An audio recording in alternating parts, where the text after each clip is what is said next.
Bueno, bideo honetan ikusiko dugu zelan egingo dugun angelu baten arrazoi trigonometriko bat ezagutu ezkero, kasutan kosinu alfa, zelan kalkulatu aldiren sinu eta tangente.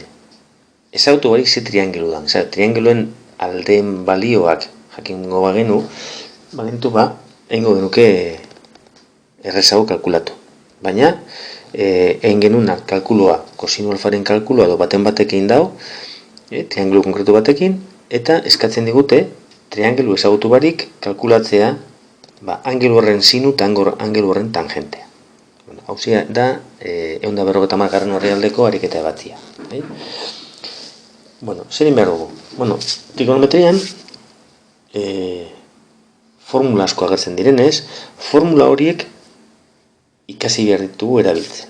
Orduan, daukaguz, sinu karratu alfa gehi kosinu karratu alfa berdin bat, eta tangente alfa berdin sinu alfa zati kosinu alfa.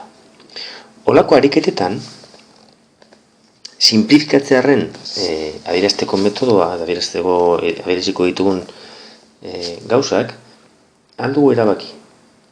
Deitzea sinu alfari S, C kosinu alfari, eta T tangente alfari. Holan, idazten baditugu, daukagu S karratu gehi C karratu berdin bat, eta T izango dela S zati C. Orduan, kasu honetan, ariketa honetan, ezagutzen dugu. C dala 0,63. C bada hau, formula honetan, ordezten dugu C, eta gertuko zaigu. S karratu berdin bat, ken 0,63 berbi.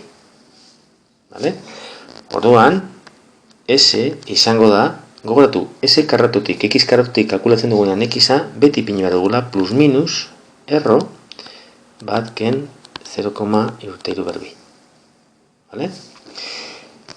Kasu honetan, balio bakarra izan behar da.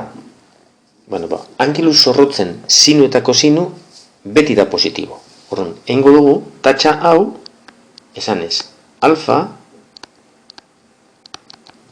zorrotza delako. Eta balio hau kalkulatzen da.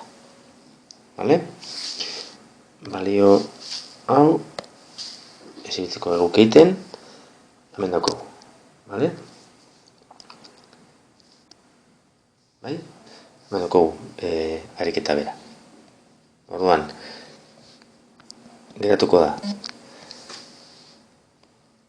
Hauen dugu, separa dugu, eta hemen, naiz eta hemen ezagertu, hemen plus minus agertu beharko zen, eta minus akendu. Esanez, alfa zorrotza dalako. Eta hau da S-ren balioa, sinuren balioa. Erro positiboa baino ez dugu hartuko. Sinu alfak positibo izan behar du eta angelu zorrotza danian. Gauza desberdina dira zorrotza ez danian. Eta tangente zela kalkulatzen dugu? Tangente denez sinu zatiko sinu, honen bitartez eitzen dugu. Orduan, sinu izango da hau eta tangente bestea. Ados? Vale.